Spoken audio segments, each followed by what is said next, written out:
Um, I think you're doing incredible today. I'm not surprised. Mom, how are you doing? Good? I told her not to react no matter what. That's probably harder for her than it is for you. Well, listen, we've talked about this over the years. So for me, I didn't know any lawyers growing up.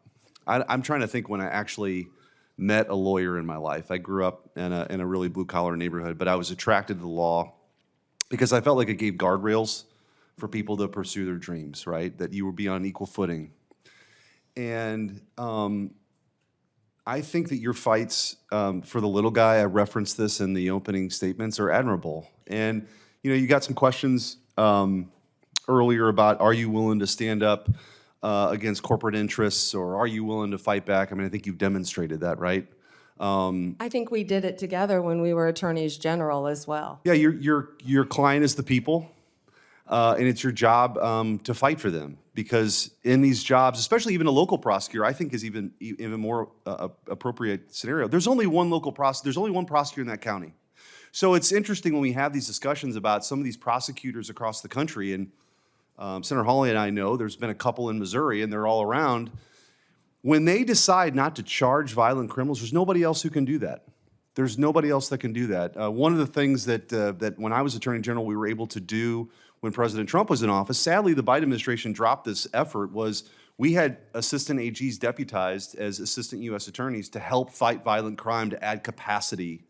And when there was a surge to take on some of the most violent criminals on the streets, we were there to help.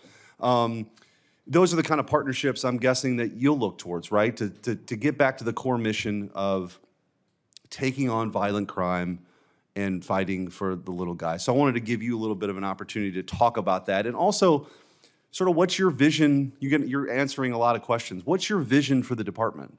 I mean, how do you see your role? How do you want to go do that? I think you're incredibly qualified to do it, but just in your own words, what are the things that you're going to focus on? Senator, it's truly overwhelming when you look at the volume of that department. The Department of Justice, it is the largest law firm in the world and manages the largest law enforcement agencies. And that's why, first and foremost, what I did when I was Attorney General, you surround yourself with great people.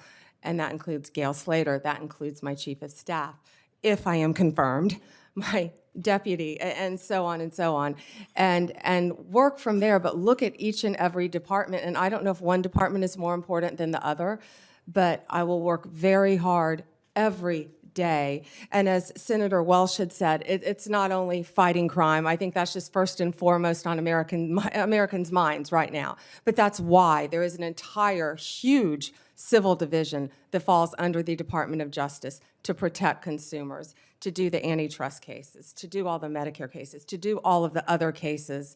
So it's multifaceted. But first and foremost, of course, to keep America safe and restore integrity to that department. I don't think I can stress enough that 72% of Americans have lost faith in the Department of Justice. Yeah, and I think that the belief that the American people need to have, again, is that people are going to be treated the same. As you said earlier, there's only one tier. There's not two tiers of justice. And I think that's, when you really dig down to some of the comments you've heard and questions, at least on this side, that's the big concern. I don't want it tilted in anybody's direction. You just want it to be fair. And you want certainly the top law enforcement official in the country to view it that way. I think you do.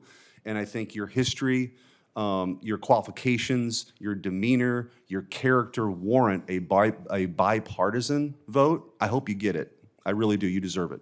Thank you, Senator.